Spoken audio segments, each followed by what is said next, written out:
Okay, so starting with acknowledgement of country, we begin by acknowledging the Whadjuk Noongar people, traditional custodians of the land on which we meet today, and pay our respects to their elders past, present and emerging. We extend that respect to Aboriginal and Torres Strait Islander peoples everywhere. Offering mandala.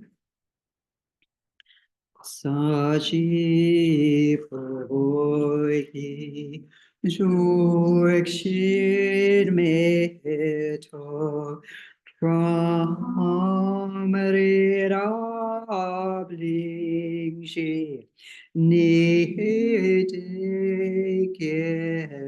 Bari Sangye Jindu Mikteo Nero Namadag Jien La Chu Pashu Idam Guratna Mandala Kamni Viyatayami Sangye Chiron Zugi Chonam La Jangchu Badu Dabni Kapsuchi Dagi Chinyen Yipe Sonam Ki Drola Panchi Sangye Dropa Sho Sangye Chiron Zugi Chonam La Jangchu Badu Dabni Kapsuchi Dagi Chinyen Yipe Sonam Ki Drola Panchi Sangye Dropa Shog Sangye Chudon Sogi Chonam La Chanchu Badu Dabni Kapsuchi Dagi Chinyen Gipe Sonam Ki Drola Panchi Sangye Dropa Shog. So setting a most profound Mahayana motivation, thinking on engaging in listening, reflecting on this profound teachings, new module starting today, transforming problems into happiness, and that how very fortunate we are to engage with teachings such as this that were passed on in Tibet very much in secret, very much to those whose minds were ready, because otherwise you hear, particularly in relation to the 8 verses of thought transformation, it gets rather outrageous the more you go along. You say, I couldn't do that, I don't want to do that. But having the understanding and framework of bodhicitta, then it all starts to make more sense to us. And where it doesn't, we debate, we question, we have qualms, and as part of transforming our understanding about what these verses actually mean. Alrighty,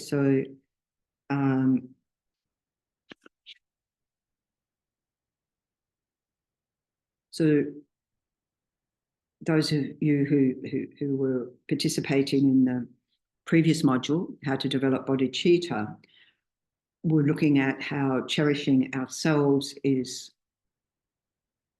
doorway to all suffering, while cherishing others is the foundation for happiness. And that cherishing oneself, thinking, I just want things for me, I want to have a good life, I want to have I remember one time we were having difficulties, or I was experiencing difficulties at Vajrayana Institute, and the director said, after a while, it was very, very helpful. And after a while, he goes, I just want to go back to my peaceful life. Well, we all just want to go back to our peaceful life, don't we? That's what we want, particularly those, and, having the meditation beforehand is like working on those conditions and so forth. Yeah. So that self-cherishing mind is our greatest obstacle becoming a Buddha, because even though it was all in Tibetan, when we say, may I become a Buddha, through my practice of giving and the other perfections, so the 6 perfections, through that practice, may I become a Buddha, because I need to do that to become a Buddha, in order to benefit all sentient beings without exception. So we unpack those sort of thoughts that fit into this lo-jong tradition that was unique in Tibet, lo-jong literally means mind training. And when I was in the US, the Vajrapani Center had those sweatshirts, like the gym sweatshirts, mind training, just like it's written in the gym font or whatever it's called. I don't know, recognizable like that. Not body training, mind training. But you can say that all of Buddha's teachings are mind training. So where does one start and how to stop? The reason, in part, why this was taught to those whose minds were ready, because we have to provide the foundation from that. Otherwise, we get into this, or we get what the Tibetans would say, lung, an imbalance of the winds. We stress out, we try and push too much. And all sentient beings, but, freak out, right? And in the previous module, we're talking about how that has to be also on the basis of taking care of ourselves. That not giving up the self-cherishing, but not self-care, right? Big difference. Because like when I ordained and I came back to the center, and the very kind monk who said, you stay in your room, I'll take care, I'll bring you meals, I'll do this and that.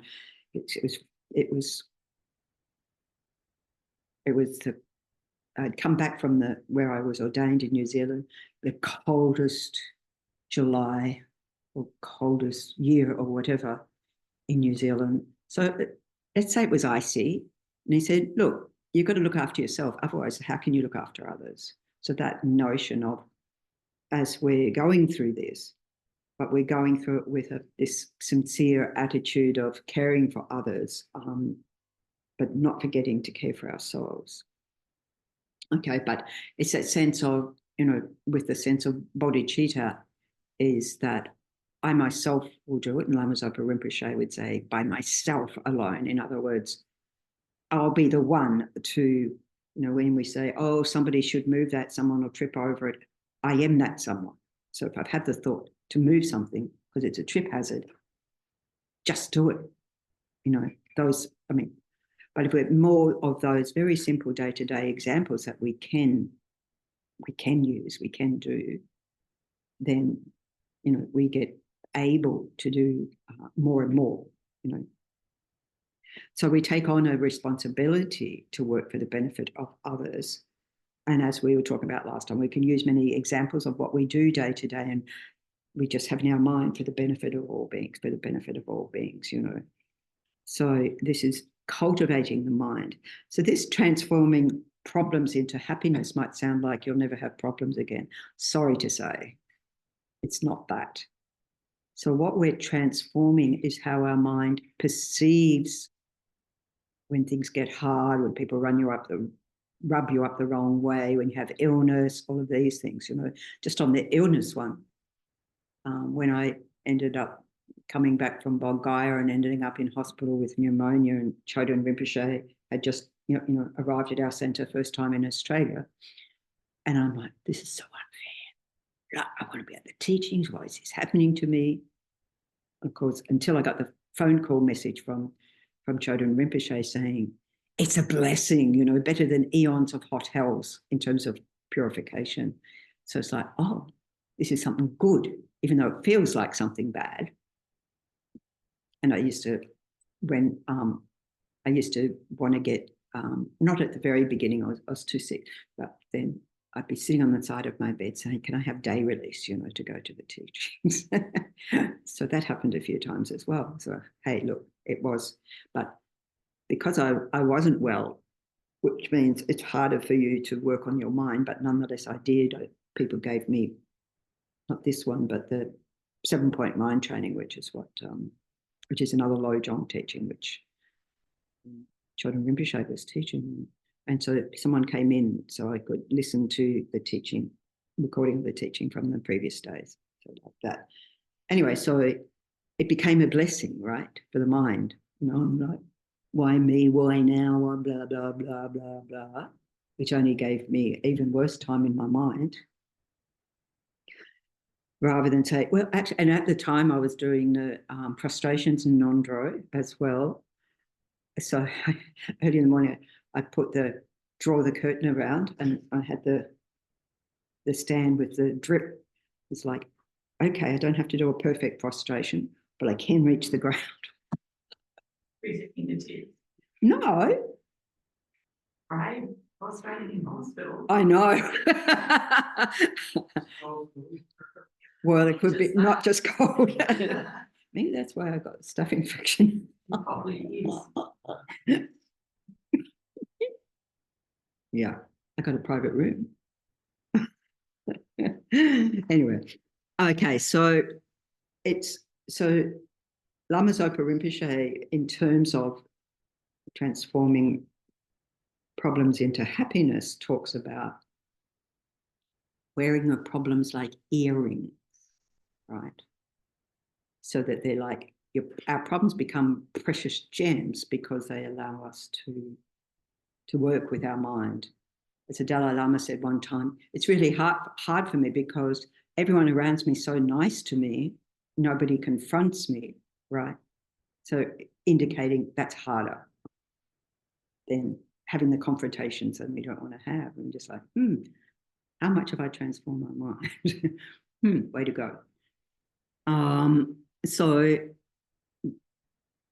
before I start that, I should go through. So we're covering the 8 verses of transformation. I'll just go through the overview. I think it's the only module in which the whole course outline is 1 page.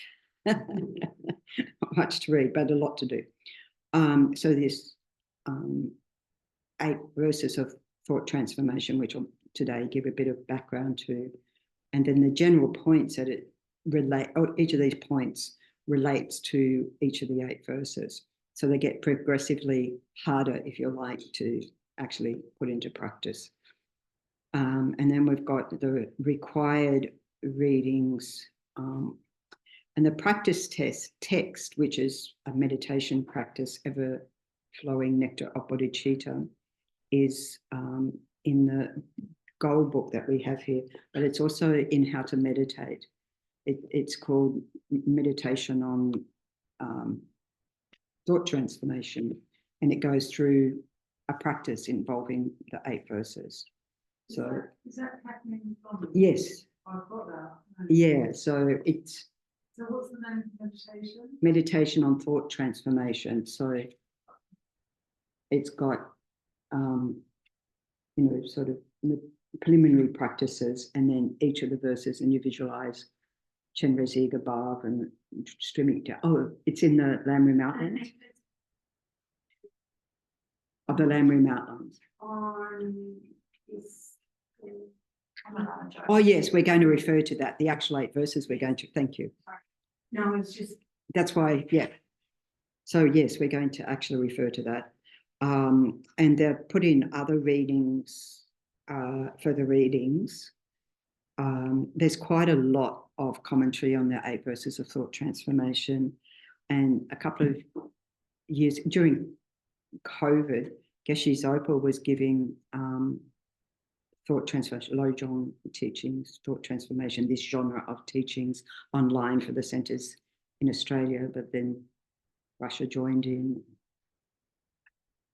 Malaysia and Singapore, where they're in the same time zone, etc., etc. Other people joined in, which was wonderful. He hasn't finished it, and he was going to, it got announced, FPMT Australia, that he was going to resume to finish that teaching. And anyway, he's a little bit busy at the moment. But that was it's quite extensive on all the texts in English in relation to lo-jong thought transformation. So that book is called Mind Training the Great Collection, because it collects them all, and they've got, what was it? It's about that thick, yeah. That's why he was teaching for 2 years and he hasn't finished, right? It was only once a week, 2 years, but anyway, so it's very thick.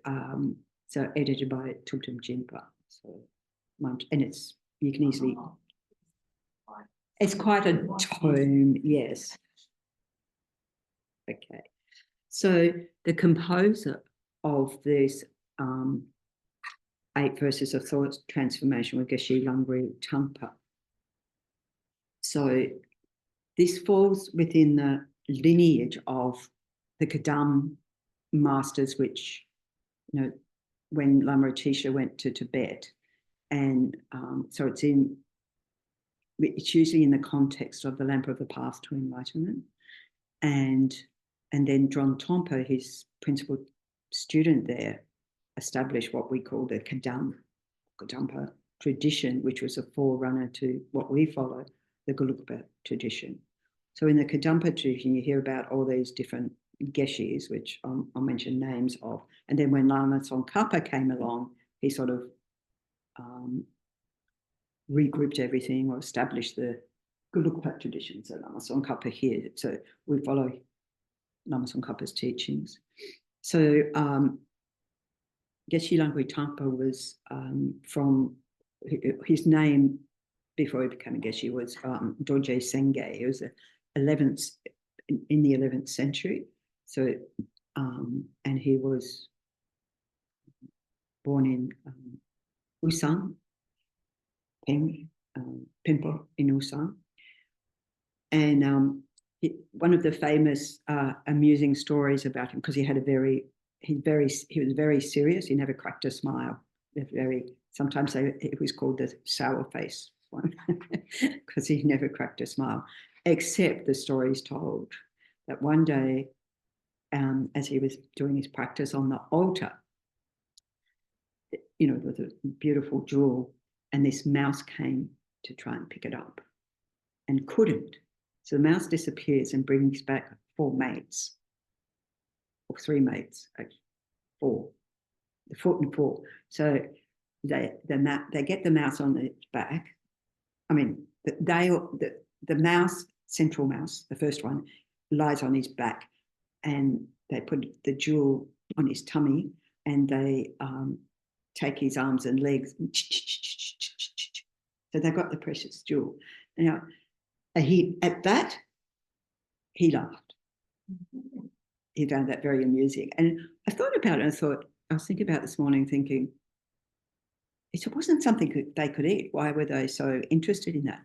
But having stayed at Chenrezig in a hut where, in that hut, where there were mice, and I was reading about everything that you could do to get mice to not come in or get them to go away. I tell you everything first. But they also said that mice like to play. And one night I'm hearing this ching, ching, ching, ching. And I thought, what is that? I mean, I knew it was the mouse playing, but I didn't know what it was playing with. And so the nun whose hut it was had some jewels from her mandala set. They were playing bowling. I mean, yeah, they play. What do you say? Anyway, Langri Tangpa laughed at that. So his name, Langri Tangpa, derives from the area where he's said to have lived, Langtang. And in this sort of lineage of Kadampa masters, he was a disciple of Geshe Potawa, who you may or may not have heard about.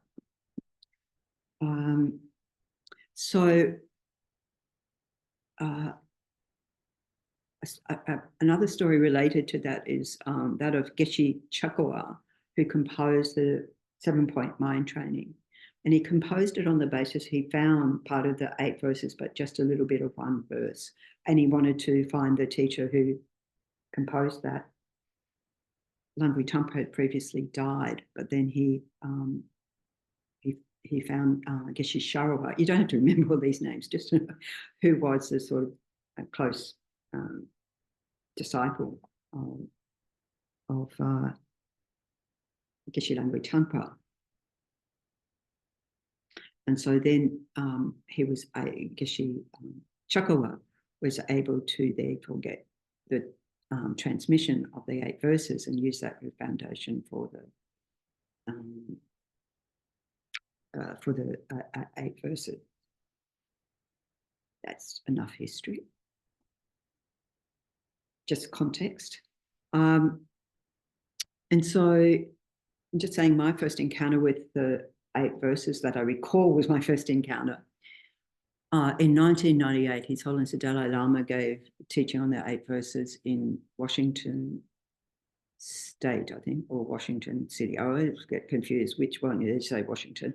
But I didn't go there, but a friend of mine brought back the CD collection of the recordings, and every day on the way to work, I'd play it, or anytime in the car, I'd play it. And I think for at least 18 months, I'd play it and just go over and over and over and over again, which I found quite wonderful.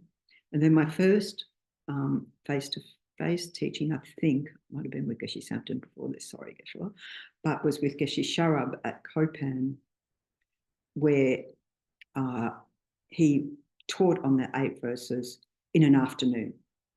And I was in 1.5 hours, and I was so impressed because there's so much in it. Like, how can you cover that in an hour and a half? Similarly, Ling Rinpoche did give teachings on that when I was in Sydney, and as I mentioned, that Geshe Zopa giving that whole transmission, and also Lama Zopa Rinpoche. So we have in the readings for this module the His Holiness Dalai Lama's commentary, and there's also on FPMT website Lama Zopa Rinpoche, Lama Yeshe website Lama Zopa Rinpoche, an early commentary by him. Okay. And as I mentioned, the main meditation on that is the ever-flowing nectar of Mahayana thought training, which was also translated by Lama Zopa Rinpoche. Subsequently, we have, that's why I asked Venerable Pekar to use this one, because Rinpoche changed some of the translation. It was his own translation, but it changed some of the translation, his own translation, just a couple of years ago. But you'll find these 8 verses, different versions that you use, they're different, slightly different. It all means the same thing, but slightly different in the translation. And that can be really beneficial in terms of giving you different phraseology terms. They think, oh, actually, that might mean that, and that might mean that. So page 51, right? That's the 8 verses. No, yes. 49 it starts. Yeah, Oh, yes, well, things happen. Determined to obtain the greatest possible benefit from all sentient beings. So some translations would say for all sentient beings, and both work, we'll come back to that. But here it says from, getting the greatest possible benefit from all sentient beings who are more precious than a wish-fulfilling jewel. I hold them most dear at all times. Wherever I am, and Rinpoche changed that to whenever. He should have said it should be whenever. It's not whenever. It's not whenever I am. And whoever I'm with. He said that wherever should be whenever. Basically encountering others. I always consider myself the lowest of all, and from the depths of my heart hold others dear and supreme. In all actions, I examine my mental continuum, and the minute a delusion arises, since it endangers myself and others, I forcibly front and avert it. So that was before. Vigilant, the moment a delusion arises in my mind, I confront and avert it without delay. So whenever I see sentient beings who are wicked in nature and overwhelmed by negative action and heavy suffering, I hold such rare ones dear, as if I had found a precious treasure.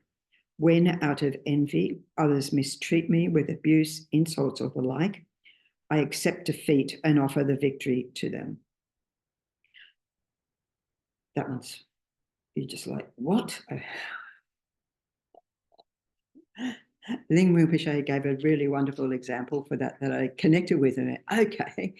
And it was like, he says, like in the family, when the teenagers get really ratty and you just, You love them anyway. Don't stress. Don't chuck them out of home, that sort of thing.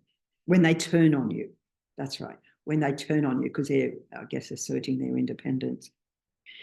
When someone whom I have benefited and in whom I have great hopes, oh no, that's that one, and gives me terrible harm, I regard them as my virtuous friend. That story is number 6. In short, both directly and indirectly, I offer every happiness and benefit to all my mothers. I secretly take upon myself all their harms and suffering. So that's that verse is very much about the practice of Tonglen, giving and taking.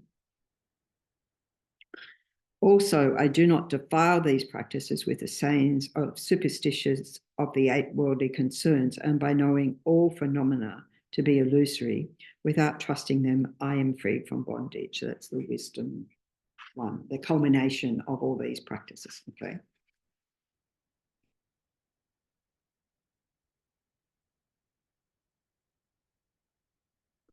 All right. So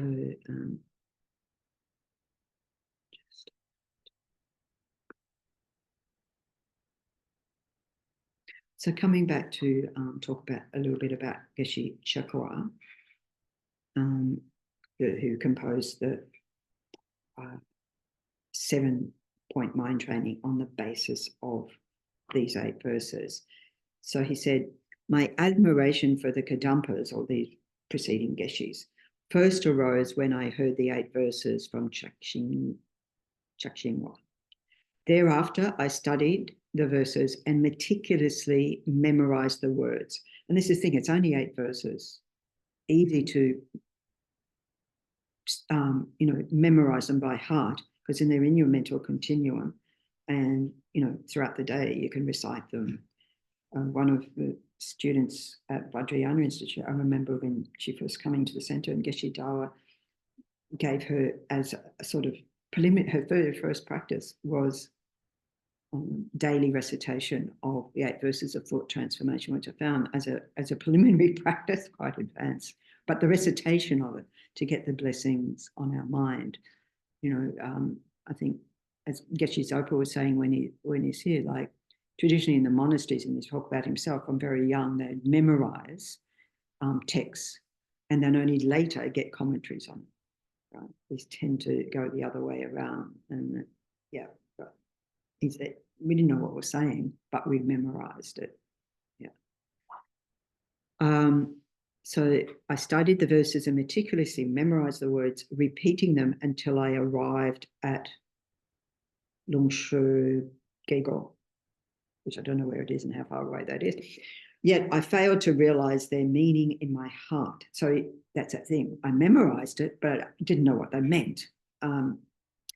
For if these verses had entered my heart, in other words, that I did understand them, things would have been quite different by then.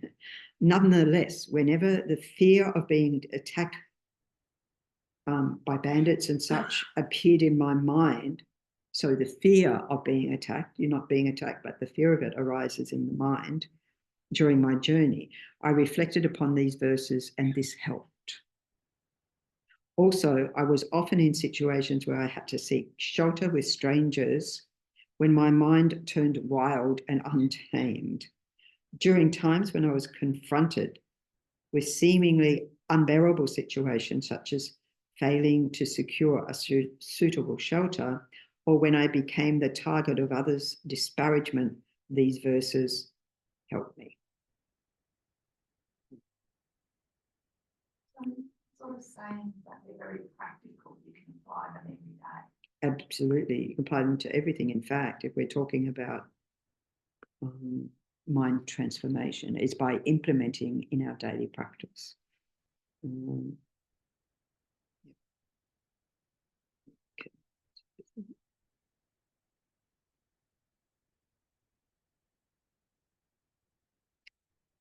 Lama Zopa Rinpoche, the teaching on this at Kopan, said that the 8 verses help with problems and protects the mind from degenerating, strengthens our practice and makes our life beneficial for others.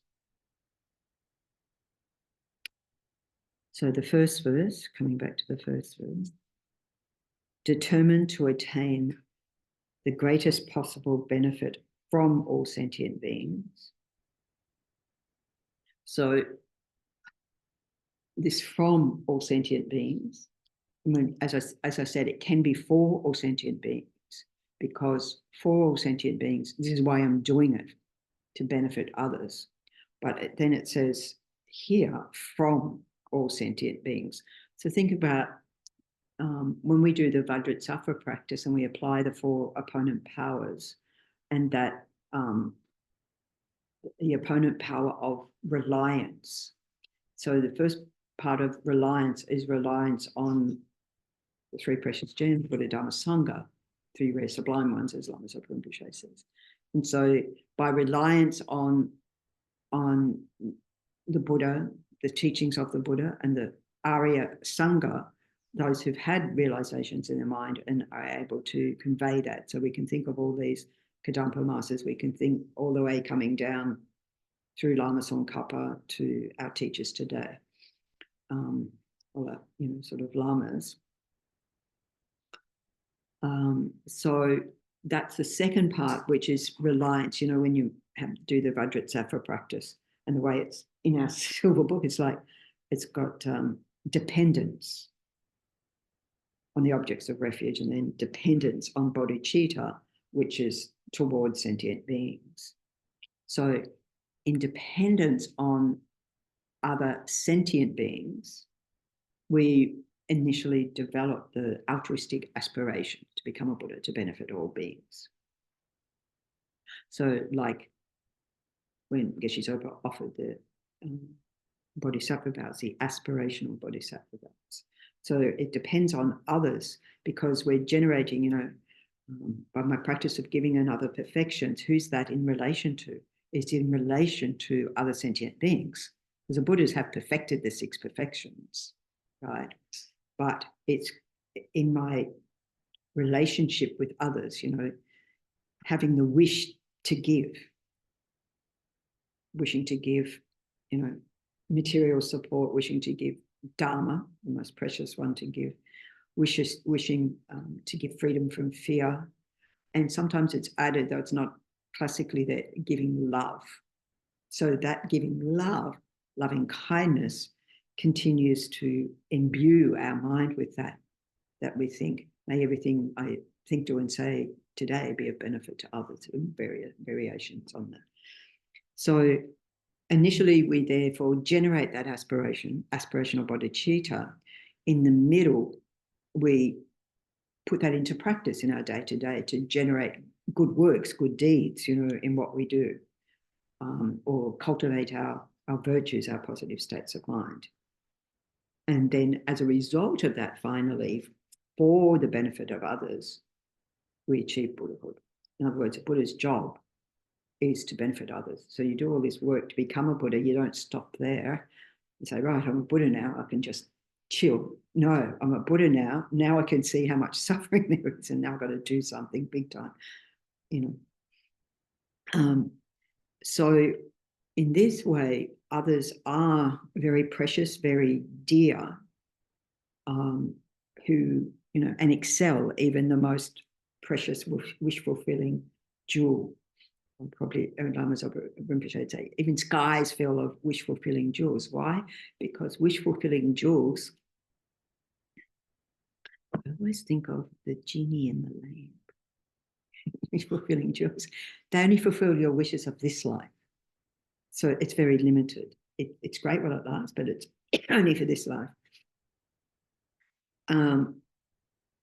That as a result of that, I hold them dear. I hold them most dear at all times. And Lama Yeshe was a wonderful example of reminding us that, because he called everyone my dear, and you think, oh, holding most dear, my dear, my dear, my dear one, my dear.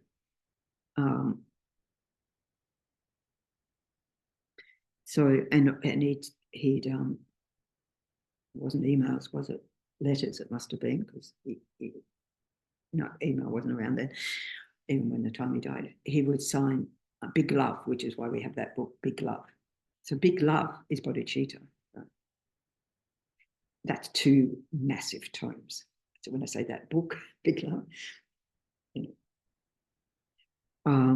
So yeah, so in that way, others are very precious, deserve our respect, and we're talking about all other beings deserve our respect, not because we think they're important for anything really. So they deserve our respect, kindness, and love. So it helps us, and that's where the difficult ones help us even more to cultivate those things, because it's not our natural thing. Our natural thing is to run in the other direction. Mind of aversion arises, and so forth. It's like, confront and avert it without delay. I know we're not at that verse. So the idea when we think of all sentient beings is not to think they're over there, out there somewhere, like some vague amorphous mass or something. But we begin with our friends, our family, those who are dear to us, cultivating towards those this aspiration to be of benefit. And we sort of have that naturally. Can I help? Can I help? Can I help? To those who are dear to us. We definitely have that. Yes. Is there also a sense, like with that from, is there also a sense that if you can put into action these ways of transforming your mind, if someone is difficult, you're actually gaining from them. That's precisely the meaning. Yeah. You're gaining from them because, boy, they make you work hard. Basically, that's it. Spot on. Okay. Gosh, this is a work in progress. So a long way to go in my mind here, because I'm really not feeling like that. Loving kindness towards that person. That's usually the person, isn't it? It's not so much the animals. We all go, oh, cute. Well, maybe not the cockroaches, but yeah. Easier to work with cockroaches. I mean, they don't answer back. Huh? Oh, okay. They do answer back. Okay.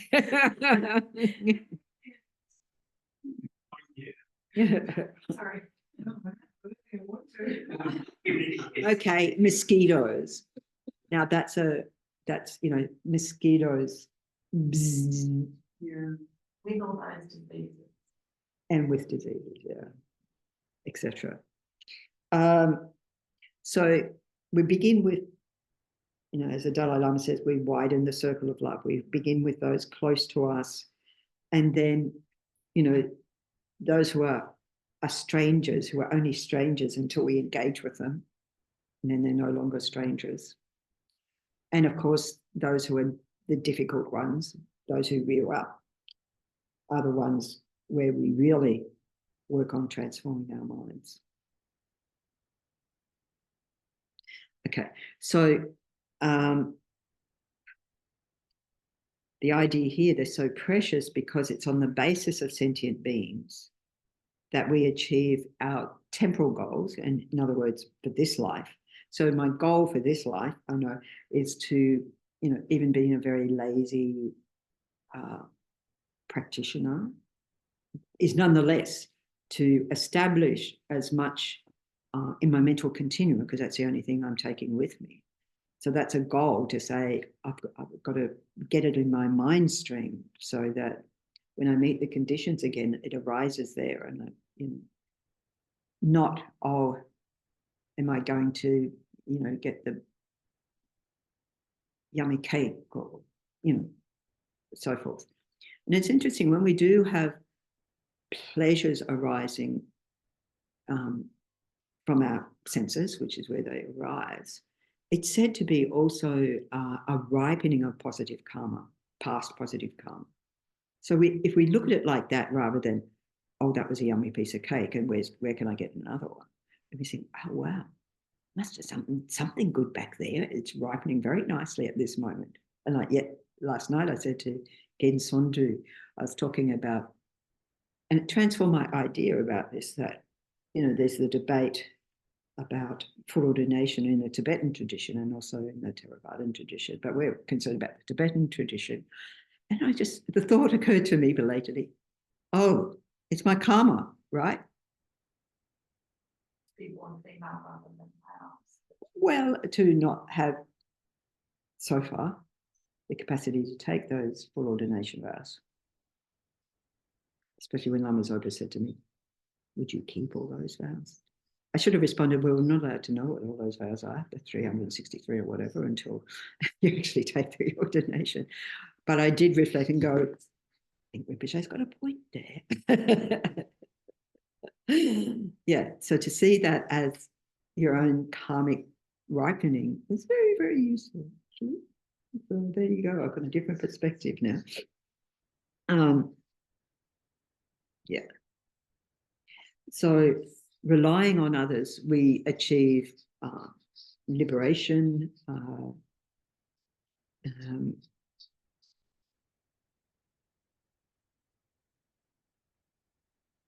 and like bodhisattvas enjoy suffering for others. I think their perspective of suffering is a little bit different to mine. All the time, forever. As I'm sitting here. Yeah, go for it. I'm thinking, this is just so difficult. Yes, it is. I mean, I can think of at least 2 incidents in the last 24 hours. Where my mind has gone into this, what I was told will be called my critical loop. Yes. Which is, I can't quite believe the behaviour of the other person. Yeah. Because my idea or expectations are obviously difficult from theirs. And yeah, we get shocked by the behaviour of others. Yeah, absolutely. Getting angry about it. And it's like I'd like to know, almost so ingrained. It's habitual. Yeah. Yeah. Like, what's the first thing I can do? The first thing you can do, well, as confront and avert it without delay is one thing, but I think even before getting there, change your perspective to look at, okay, what are the good deeds I see? What are the do and see and rejoice in that in yourself and in others. You know, as long as I would say, we don't rejoice enough, you know, in what. I was trying to do that yesterday with my friend. Because I was difficult.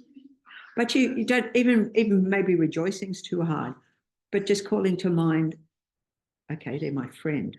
What is it that I appreciate about them? Because they're my friend. You know, like just changing to, it's very effective the more you do to just shift the mind. It's not a radical shift or even a permanent shift, but gradually to say, that's right. Remind yourself why they're your friend rather than in this moment they're really pissing me off. Or they're engaging in behaviour that I really found terrible. I mean, there can be times, I heard this twice from 2 different people in different situations.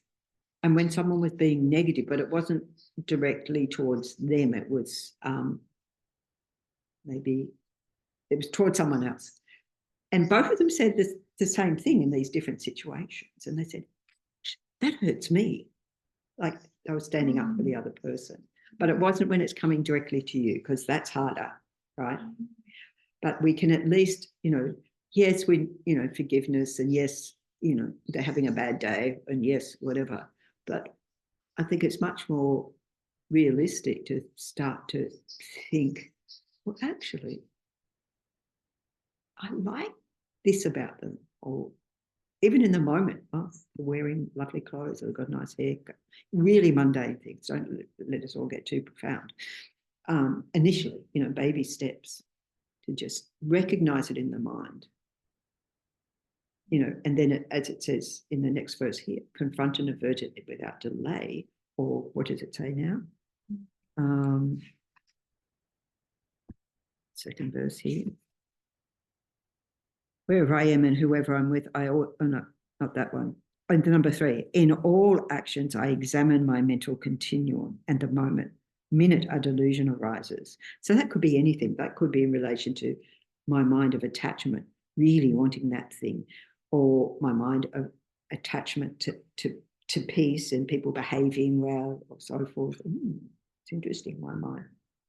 I mean, as we're talking, I can really see that my critical mind is much stronger than my mind that goes to like You're, good stuff. yeah, you're not alone. This is why it's so hard. If it was easy, we'd be there. It's hard because our mind has been habituated over lifetimes to the critical, to the negative. Not only that, we get that reinforced every day through the media, through our interactions with others. We're living in a time of great degeneration where more and more of this, mind of conflict, aggression, as you said, and so forth, it's escalating in the world. So it's sort of like we're within a whole sort of social and even global whatever environment. And this is where the Kadampa masters, the 10 jewels of the Kadampa masters talked about being out of step with society.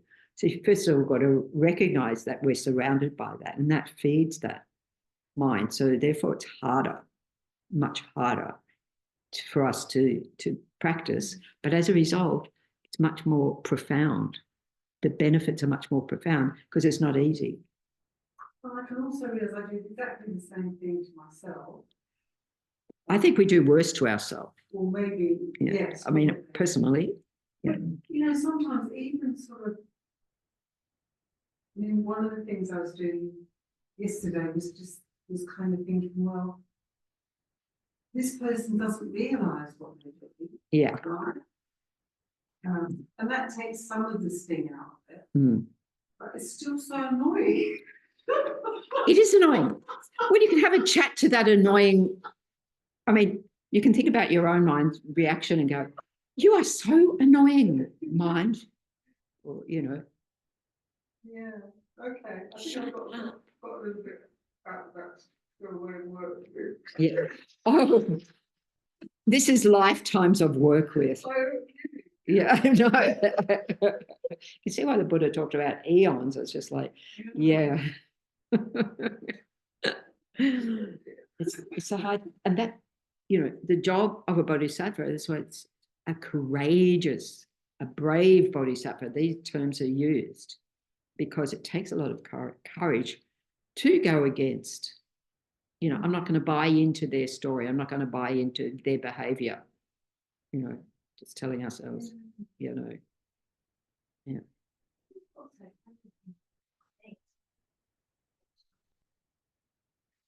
It's like that person, that behavior, no one's trying to mention. Like, yeah. There's, so even if I can't, for that moment, think of the good quality, I know that they are not only the bad, I may not be able to, in that moment, articulate what those good qualities are. I know that they are. Well, it is the thing of we exaggerate, don't we? We exaggerate our attachment, we make something what it's not because we're attached to it or a person. And then when they do something negative, then we're, they're a horrible person, don't like the way they talk, walk, do anything, we may not go that far, but our mind exaggerates that every aspect. And we're doing that all the time with everything, exaggerating the positive, exaggerating the negative, etc., etc. I remember one time when I was in a relationship, a new relationship, and I stopped going to the counselor or psychologist or whatever, because now I had a new relationship. I didn't need any help for a little while. You and many others, it's common. Yeah. Yeah, we've got a lot of work. This is why this is such an advanced practice, and it was all because people would, otherwise you hear this and you despair and going, forget it. I could never do that. And so it becomes a disempowering rather than empowering measure. Excuse me. I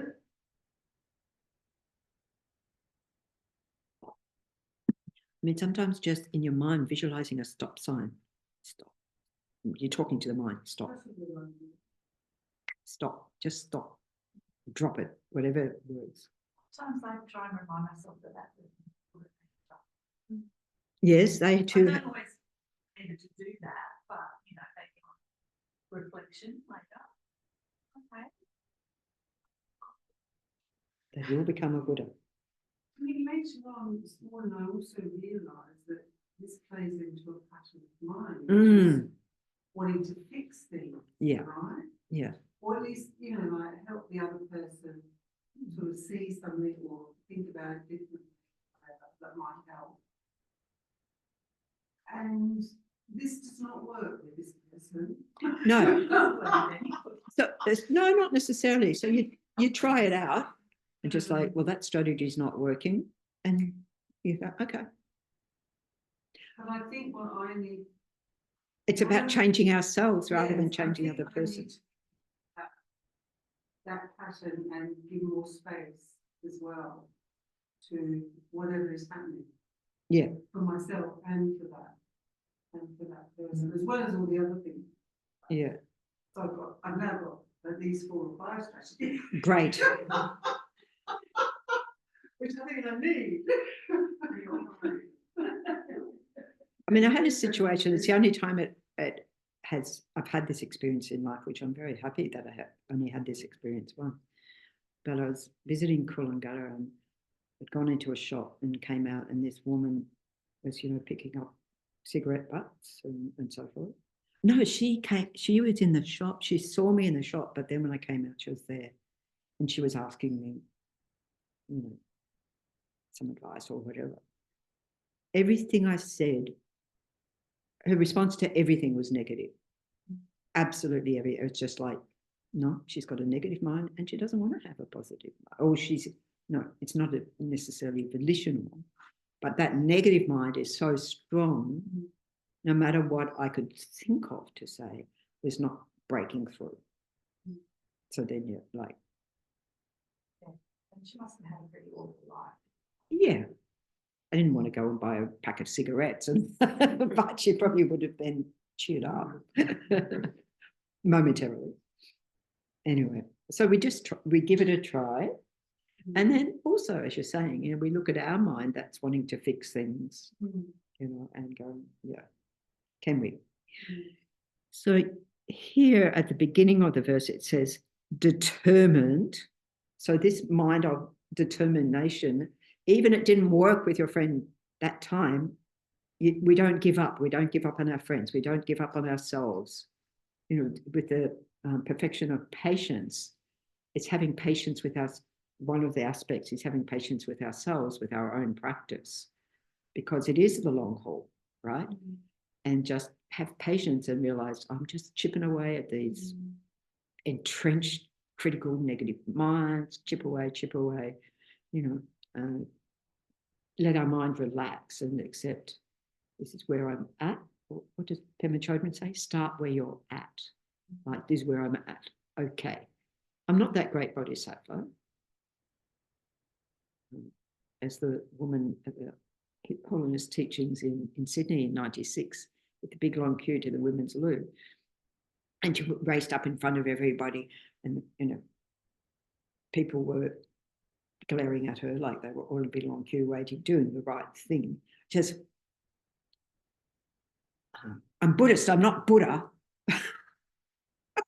And just kept going. Okay. Well, it's also an opportunity for everyone else to be kind if she was in that state of urgency. Yeah. Yeah. So this determined mind that's not going to give up, it's like completely unshakable. So we can say, my determination, the Dharma is not going to go away. My determination to continue to work on my mind until I become a Buddha is not going to go away, right? So it's sort of like unshakable in that thought. And this is you know, at some point on the bodhisattva path, you become what's called an irreversible bodhisattva. You're never going to give up on that. but we probably give up many times a day. But, we become aware of that, but realize that developing that determination is itself a very hard practice. But this is why the more we do, we rejoice in that, and we get the merit of that. They say if you rejoice in the all the deeds of the Buddhas, you get of a Buddha of one, you get 1/10 of that, and seeing that their merit is limitless. Go for that one. Just take great delight in what you've managed to do. Even you reflect at the end of the day. So within FPMT, we have this, it's called an inner job description, where you're going through, okay, the things I didn't do well today, and you do your Vajrasattva practice and so forth. But then you've got also the things to rejoice in. Hey, I didn't get overwhelmed or annoyed or whatever with my friend who was very stroppy. Phew, that was a big practice. Fantastic, right? Because then we feel better. We feel more empowered to do more. So even just having this thought isn't, of determination is not enough. We've got the thought, may I hold the most dear at all times, benefit at all times. And all of this is to make a difference in our own minds. They can still be as ratty as they ever were. But in my mind, I've got more tools. I've got more. I mean, we want the peace of mind. We want the harmony. We want, to be treated respectfully, kindly, and so forth. So, yeah. Okay.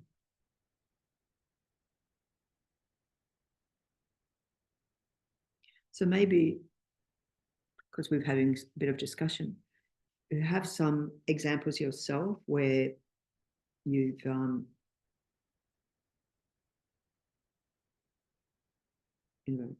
where you've been able to turn that situation around in your mind, in a skillful, in a helpful way. Yeah. I had 2 brothers older than me, and they've been dealing with an estate for my brother, and consequently have drawn it out for 20-odd years. And a couple of years ago, I decided that all of what they were trying to do, I had put forward ideas, but being a younger brother, it was, no, it's our responsibility, and what do you know? We know that, and okay. And by letting go of it and just sort of going to a meeting instead of challenging, these can be ways, pathways to get to a goal that unshackle you from this, this thing that you want to put forward. It was preparing myself to go, it must be difficult, and they have done steps, maybe steps that I would have chosen to get there, and they're still on that path. Yeah. And I just got to realise this responsibility was given to them. Whatever happens is a blessing in my direction. Yes. And I'll just allow the process and their own, they are suffering because they're, confronting each other about things, but I'm just, at this stage, I just allow the process to occur. And it's for, as if my mother had hindsight to say, you're shielded from this, but observe. And then when it's over, maybe the words that you can do is bring some of it together so that you can have peace after this. Yeah. I think it's great that you're not involved in making these decisions. I was, when my mother died and my eldest brother was yeah, all of that. I didn't have to deal with any of it. I did the caring while she was alive. You know? Yes, it's, yeah. And that was wonderful. I'm just like, Yeah. oh, good. Well, you know, she knew he'd be good at it. She certainly probably knew I'd be bad at it. She told all my brothers to look after me. Like, I think it's just because I'm a nun and I do not need the looking after that. I'm fine. But it's not a concept in the world that you can live in relative poverty by choice. I'm talking about by choice and not having family responsibilities. That's what I've got to.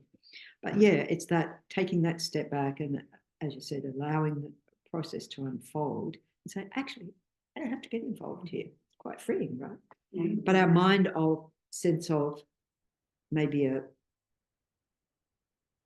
inappropriate sense of responsibility, because here we're talking about taking responsibility, but we've got to be careful. What am I taking responsibility for?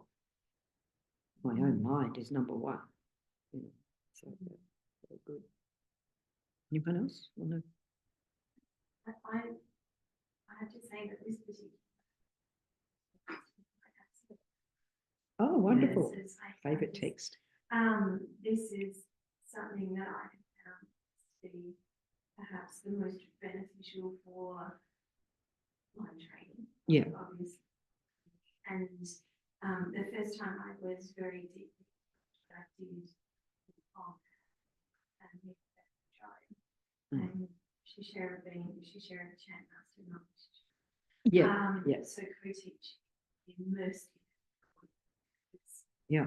It's something that for me, I think you just said the word unshackled, which is Yes.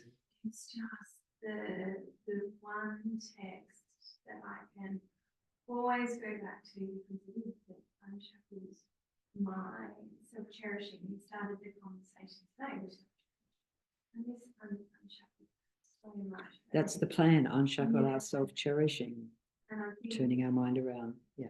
not at all perfect by any stretch. There are times where I will sort of get caught up in my own narrative and seeing the worst or, you know, noticing my, you know, and it is that, well, what am I feeling? It's just either my desires are being thwarted and so I'm frustrated. And at that, when you're in the midst of it, or when I'm in the midst of it, I don't necessarily see it. I justify my whatever thoughts I have. And then after, and it becomes, well, I have to say, I'm it's quicker and quicker that I sort of come back and go, actually. Oh, you need more difficult situations to work with.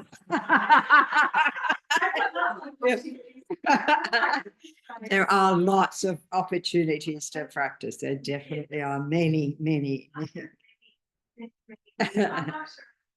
I think it's very pretty. But yeah, that unshackling, then the vastness or the breadth and the depth of the so-called problem, so-called because Yeah, it's we make not- this problem. Yeah, because it's all in my mind. Yes. Oh gosh, today is just so much easier. It's just Yeah. life is easier. Yes, life is So I easier. haven't got a beautiful example such as No, that's okay. That's okay. But you've got the experience of progressing with getting your mind in a hygienic space. I think one of the ones that you mentioned, you know, recognizing the good and Yes. so sometimes, and I'm talking, say, in work situations where the environment gets a little bit unpleasant, and I'll go down a rabbit hole, and then if I start to go into a meeting with a body to your mind, Yeah. and then come out of it going, actually, well, what out of that went well? Yeah. And again, it's that probably a bit more sort of psychology way of looking at it is training the mind to see the positives, not toxic positivity, but to see the positives, Yeah. see the good, because our mind generally, you know, like I say, negativity sticks like Velcro, Yeah. positivity slides like Teflon. And so the practice of, okay, well, that went really well. And Yeah. I'm really pleased that I didn't respond, I listened, and I, you know, was quite neutral, or I can see that that person was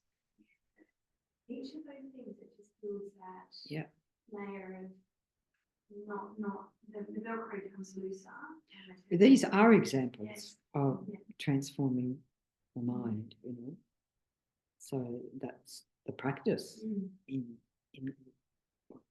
ideally in everything we do, but let's get realistic. We're not there yet. But we're giving it our best shots Yes, when we remember. This is, if I had to only choose one, if I was given the choice of only one, they were all Yeah. It is. It's quite okay. Alrighty. So we can move on to verse 2.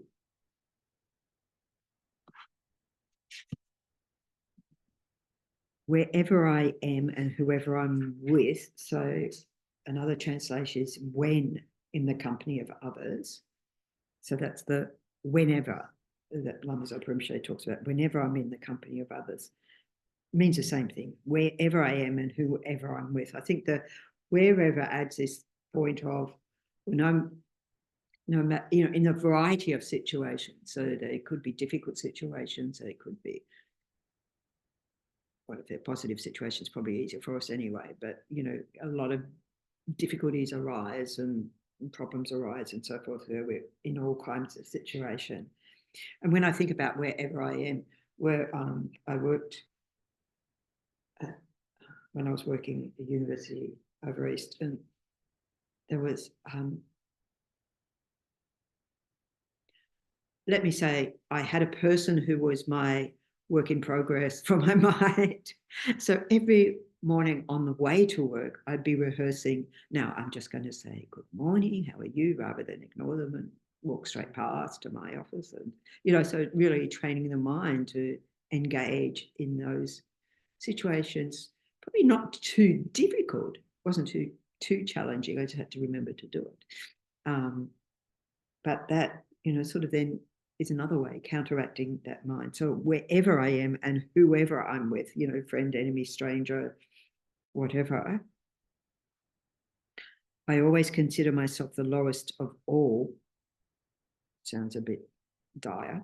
And from the depths of my heart, hold others dear and supreme. So this is overcoming our pride, or our sense of inflating our sense of I'm better than you.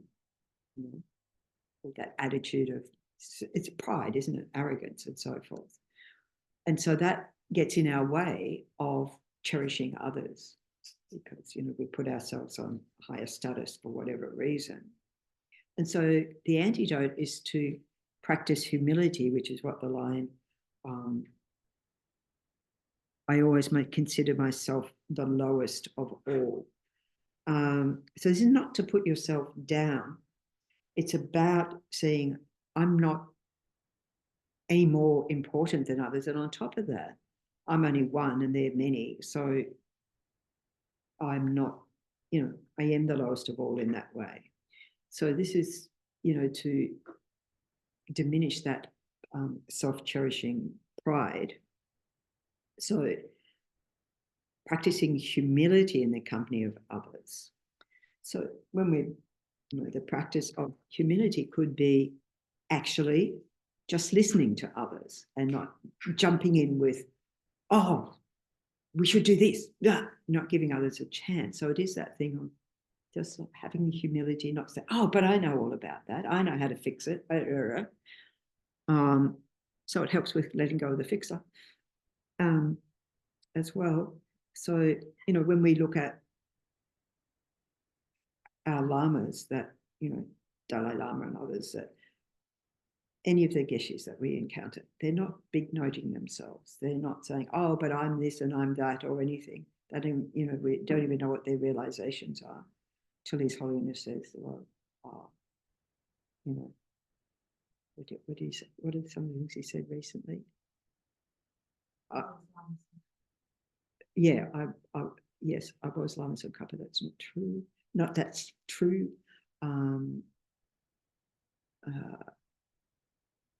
Trisong Detsun, so basically he's not big noting. So you could say that's factual, that, I mean, that same mental continuum all the way through the great like the leaders, kings, they call them, of Tibet. And, you know, and then we see that if we turn that around, see, it's not him being arrogant, it's saying to us, Lama Tsongkhapa is alive in this world and teaching and practicing, which we can find very reassuring. But asked about realizations, he'll say, I don't have any. You know, he has said that in the past. I'm a simple Buddhist monk, in which case I think very easy to be a complicated Buddhist monk.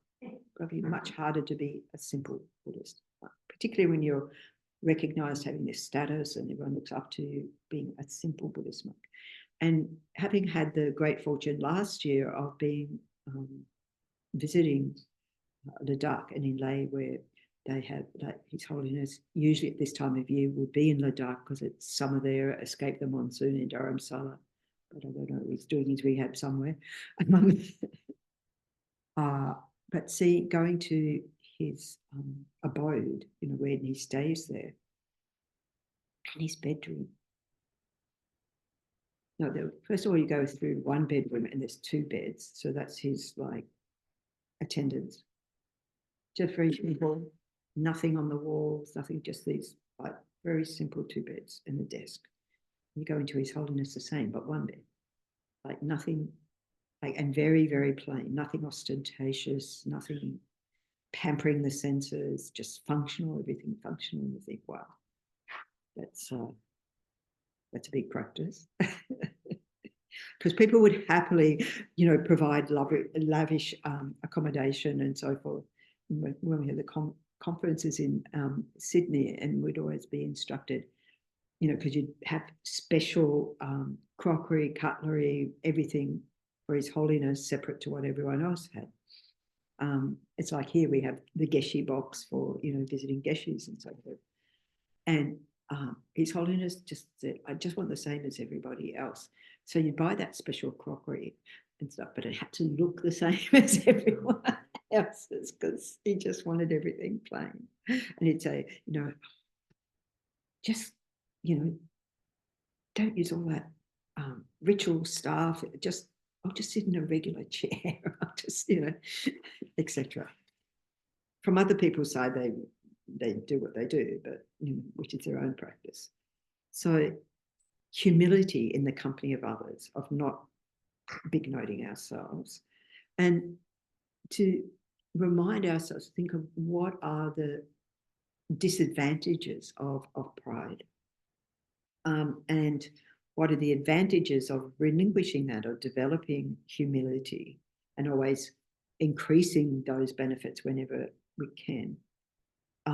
So when it says wherever I am or whoever I'm with, or when in the company of others, it's also, that's when we're in the danger of having those afflictions arise, you know, when we're upset by them, or, you know, we're putting ourselves forward and so forth.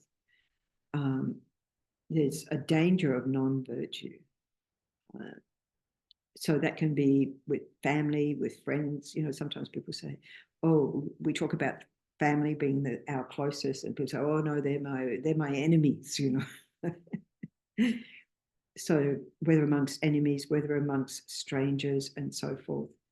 And as His Holiness said, with the Beyond Religion tour, you know, physically, mentally, emotionally, as human beings at least, we are all the same.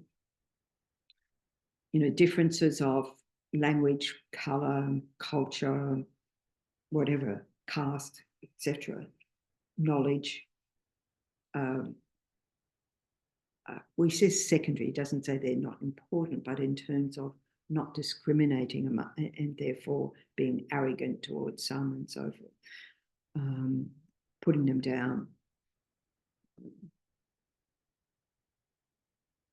So, for example, out of jealousy in the workplace, you know, somebody else has got bigger salary or more important or so forth, hold a high position, and you're looking out for their faults, or it seems to be, I remember the first time I was a chair of a board, and I thought, well, you don't do this to have popularity. It's like the buck stops here, you get criticized for everything. But that expectation that everyone's going to do what I say because I'm the boss of that board or whatever, forget it. Yeah. So other examples that Lama Zopa gave, a person of high caste, white skin, wealth may feel pride, and we can see whole cultures are built on that, can't we? Our own Australian culture's been pretty high achiever in that state, exactly.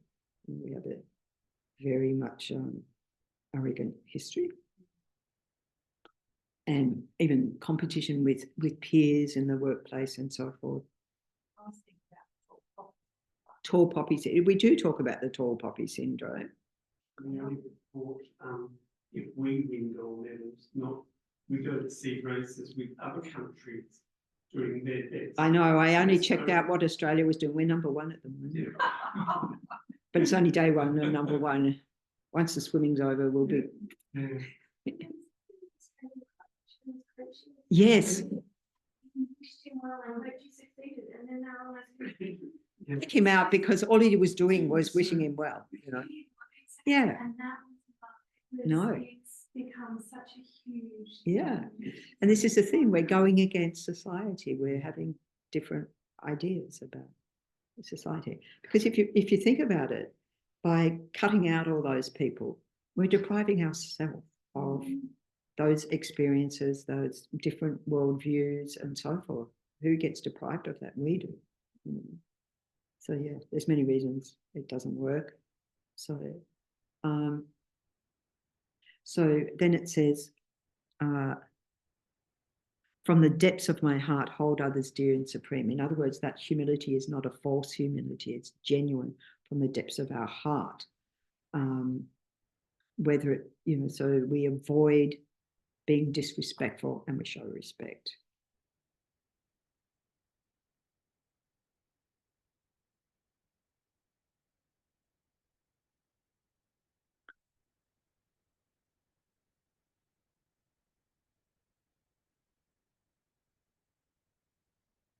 Interesting experience when I got ill, Yeah.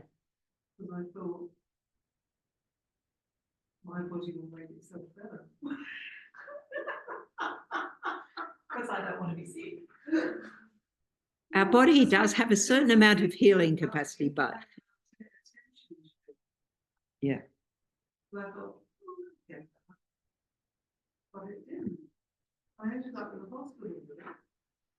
And a whole outcome of that, which was long and difficult. Yeah. And it really brought me up short in terms of this whole thing about, it's a kind of arrogance. Yeah. You know? I'm feeling very humble when I'm sitting there with everybody else sick, exactly the same way that I am. But it was really hard for me because everybody, I felt very connected, which was the opposite then of Yes. Yeah. this separation, if you like. Yeah. No, my body will heal itself. It doesn't need medical help. It doesn't. Sorry? This mind that says it'll heal itself, I don't need help, which, you know, that sense of, no, I can do it. I don't need help is also an arrogance of mind. Yeah. It's one thing, it's much more hidden. Yeah. Kind of thing. But I felt, in the end, I felt really grateful because so many people are working to make everybody better. Yeah. I received such great care, but it really brought me up short. Yeah. And made me feel very humble. And made me think, well, I don't think I should do it again. Well, it can put you in a dangerous spot, like I mentioned at the beginning that time I had pneumonia, but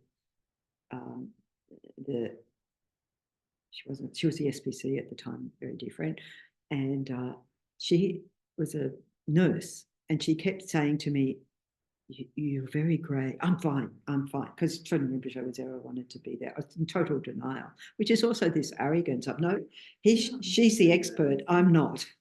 And she's looking at me and going, "No, that's not true." So it's like you're shooting yourself in the foot, as I say, you know, like really, if you just allow others to advise you, listen. Yeah. Take it on board. Yeah. Okay, so we'll go on with the rest of that first next time, but we'll dedicate now. Time's run out. So in this here,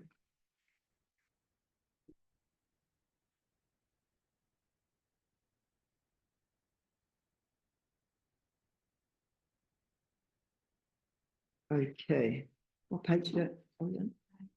Page 8. Gewa di nyududa lama sange dripgune drowa chikya malupa de salagopa sho janchup sencho rinpoche makye panam ge kuchi ye panyam pame payang gogne gondu pelwa shu. To the next page, the long life prayers. Dalai Lama, incomparably kind and supreme Tenzin Gyatso, the wish granting, wish fulfilling jewel, source of every single benefit and happiness in this world. May you have a long life and all your holy wishes be spontaneously fulfilled.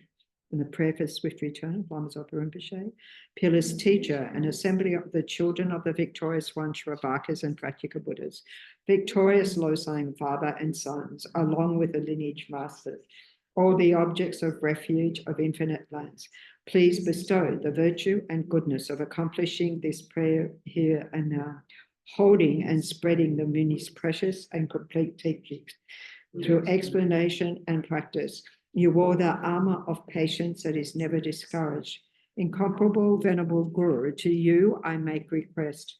While striving single-pointedly for the sake of the victorious one's teachings, the sole gateway through which all benefit and happiness emerge, and for mother living beings you suddenly departed to peace. What a great loss. Nevertheless, through the undeceiving truth of the blessings of the ocean of the three jewels and the great waves of bodhicitta of the children of victorious ones, may the smile of a reincarnation swiftly beam in glory for fortunate disciples. And the long life prayer for Tenzin Oso Rinpoche, Lord of Dharma, who in accordance with the various dispositions of those to be subdued, makes clear in the light of your well-spoken advice the sacred Ganden tradition, essence of Buddha's teachings, foremost and holy Lama, to you, O our Supreme, we make this prayer of supplication. Lama, please, please live long. Okay, thank you very much. So during the week, just you can learn that first verse, and by way of seeing how you go, putting something into practice.